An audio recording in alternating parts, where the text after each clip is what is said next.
화재 출동, 화재 출동.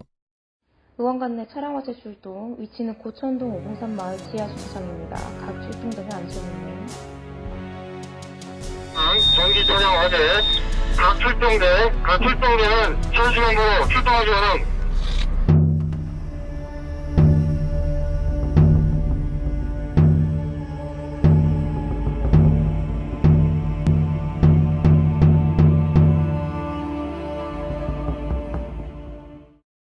화염에 휩싸인 전기차. 수만 톤 물을 뿌려도 차량 내부 온도는 1000도까지 치솟았고 진화에는 7시간이 걸렸습니다. 전기차 한 대의 불을 완전히 끄는데 들어가는 시간과 물의 양은 웬만한 산불과 맞먹습니다.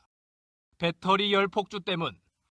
배터리가 손상되면 순식간에 수백 도까지 치솟으며 열이 계속 끓어오르는데 재발화와 감전 위험에 열이 식을 때까지 기다려야 합니다.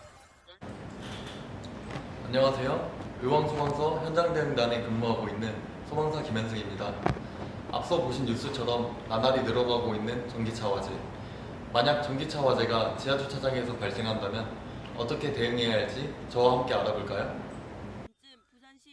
전기차 화재는 뉴스에서 보신 것처럼 7시간이 걸리기도 하고 산불을 진압할 때처럼 소화 용수를 다량으로 사용하여야 합니다. 또 일주일 뒤에 폐차장에서도 재발화한 사례가 있습니다. 따라서 전기차 화재에 필수적으로 완진을 위한 작업에 장시간 소화수조의 침수가 필요한데요. 장시간 지하주차장에서 방수하여 화재를 진압할 경우 소화 용수로 인해 침수 피해가 발생할 수도 있습니다. 또 배터리에서 흘러나오는 유독물질이 가스와 소화 용수에 섞여 분출되어 주민의 건강까지 우려되는 2차 피해가 발생할 수 있는데요. 오늘 저희는 화재가 발생하면 시야 확보나 소화 활동 등의 장애가 발생하는 지하주차장 공간에서 빠르게 지상으로 이동 완진을 위해 한 가지 장비로 소화 수조에 침수를 시켜볼까 하는데요.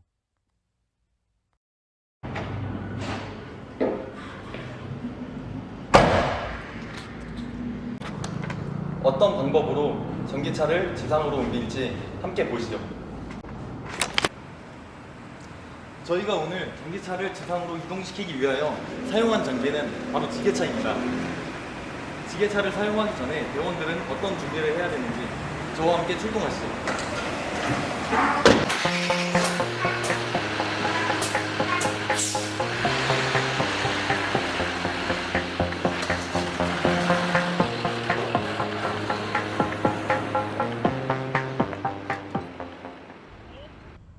지게차는 다양한 종류가 있는데요. 보통 지게차의 무게로 등급을 나누게 됩니다. 따라서 지게차를 수배할 때 차량 무게의 최소 1.5배 이상 되는 지게 차량을 수배해야 합니다. 현장에 도착한 진압대원들은 신속하고 안전한 초기 화재 진압을 위해 라이트 라인과 차량 하부 관창을 지참하여 현장으로 진입해야 합니다.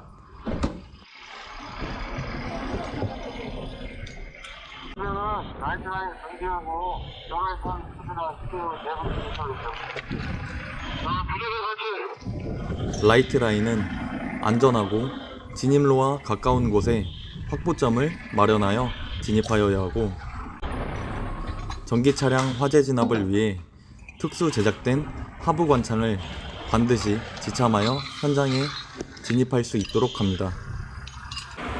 1차적으로 라이트 라인을 이용하여 진입한 대원들은 수관을 전개하여 차량의 화재를 진압하고, 일반 관창으로는 주수가 어려운 배터리 셀의 하단부까지 하부 관창을 이용하여 화재를 확실히 진압하여 다음 단계를 준비하도록 합니다. 다음으로 대원들은 질식 소화포를 준비하여 1차 화재 진압 후 연소 방지와 짙은 연기의 확산을 막는 방법으로 차량에 질식 소화포를 덮은 뒤 지게차를 이용하여 소화수조로 이동하게 됩니다. 진압된 차량에 질식 소화포를 덮는 이유는 1차 방수로 화재가 진압되었음에도 전기차 배터리에는 재발화의 위험이 남아 있습니다. 질식포로 산소를 차단하여 재발화의 위험성을 낮추는 동시에 혹여나 재발화하였을 때 농염과 화염을 최소화하기 위하여 질식 소화포를 덮은 뒤 이동할 것을 추천드립니다.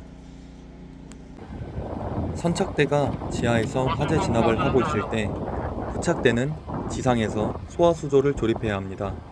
소화수조는 디귿자 모양으로 지게차 하차 후 바로 조립을 마무리하여 방수할 수 있게 준비하여야 합니다.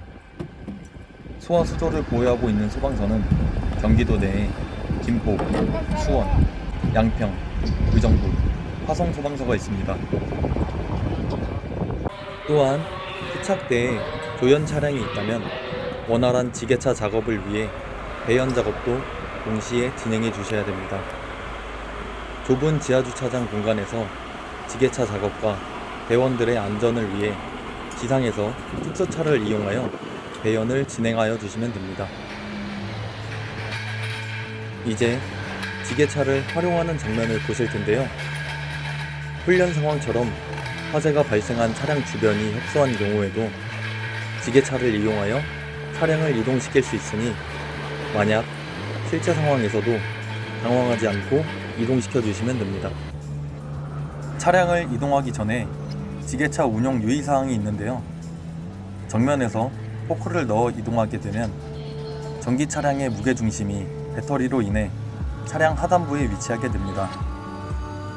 포크 길이가 짧거나 긴 거리를 이동하게 될 경우 차량이 포크에서 이탈하거나 전도되는 일이 발생하여 더 큰 피해가 발생할 수 있으니 첫 지게차 작업 시에 차량 정면에서 포크를 넣어 측면에서 지게 차량이 작업을 할 수 있을 정도로 이동을 시켜줍니다.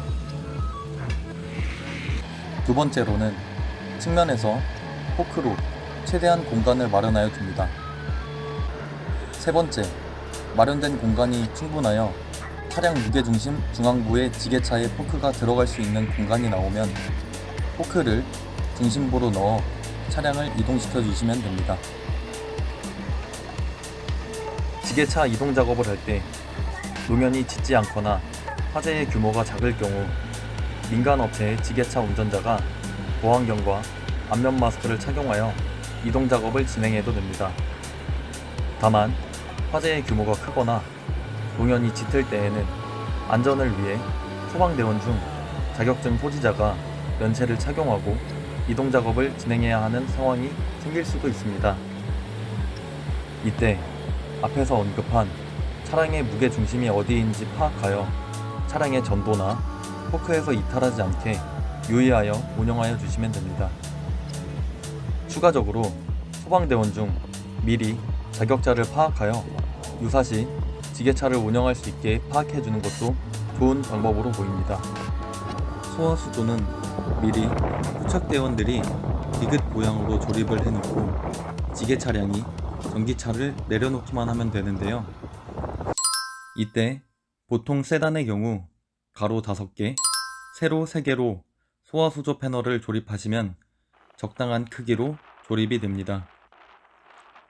26개의 전체 패널을 조립하는 것보다 효율적이고 빠르게 조립할 수 있으며 채워야 하는 소화 용수의 양도 줄어드니 업무에 참고해 주시기 바랍니다.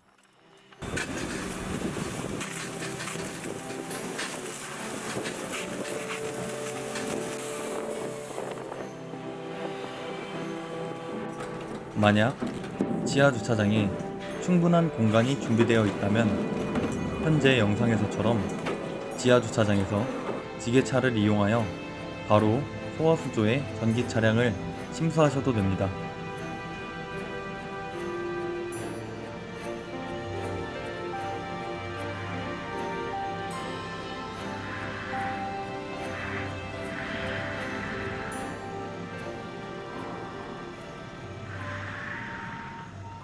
이번 전기차 화재 진압 훈련을 진행하면서 원활하고 빠른 전기차 침수를 위해 기존의 지하 주차장 공간에 여유가 있다면 배수구 근처에 소화수조 조립 공간을 따로 지정하는 것도 좋을 것 같습니다. 그 이유는 지하 1층의 경우 지게 차량을 운영하여 이동하는 것이 가능하나 지하 2층 이상의 경우 지게차 운영과 이동에 어려움이 있어 소화수조 조립 공간 지정, 운용하는 것이 화재 진압 측면에서 좋아 보입니다. 의왕관 내 지게차 등록 업체 수는 10군데이며 현재 보이는 지도 위치를 참고하여 출동 위치와 인접한 곳에서 지게차를 수배하는 방법도 참고하여 주시길 바라겠습니다. 그리고 전기차의 경우 배터리의 무게로 인하여 약 2톤 이상의 무게가 나가는 차량이 많으니 이 점 참고하시어 최소 3.5톤 이상의 지게차가 이동 작업에 이용되어야 합니다. 이번 훈련에서 사용된 지게차는 3.5톤 지게차이며 지게차 높이는 2.2m입니다. 일반적인 지하주차장의 높이는 2.3m 내외이고 주차 통로의 폭은 6m이오니 섭외 시 참고하여 주시길 바랍니다. 2023년 10월 기준으로 의왕시에 약 6만 9천 대의 차량이 등록되어 있습니다. 이 중 1.78%의 비율로 비사업용 전기차 1,304대, 사업용 전기차 206대, 합 1,240대가 전기차로 등록되어 있습니다. 또한 배터리가 들어가는 하이브리드 및 수소 차량까지 포함하면 6,258대의 차량이 의왕시에 등록되어 있습니다. 이는 의왕시 등록 차량의 약 10%에 가까운 수치인데요.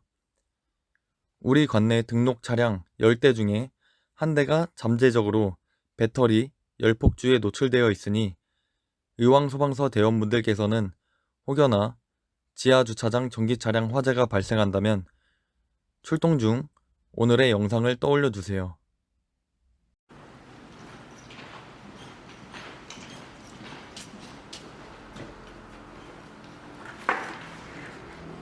지하주차장 전기차 화재 시 빠르게 소화수조로 차량을 이동, 침수하여 유독물질과 연기 등으로 인한 2차 피해를 줄이는 방법으로 저희 의왕소방서는 지게차를 활용하는 방법을 소개해드렸습니다. 협소한 지하주차장에서 지상으로 지게차를 이용하여 차량을 이동시킬 수 있는 방법이 있다는 법 참고해주시고, 만약 지하주차장 공간이 충분하거나 지하 2층 이상의 주차장에서 화재가 발생하였다면 지하에서 수조를 조립하여 침수시키는 방법을 추천드립니다. 그럼 항상 안전하고 신속 정확한 현장 근무하시길 바라면서 인사드리겠습니다. 감사합니다. 안전!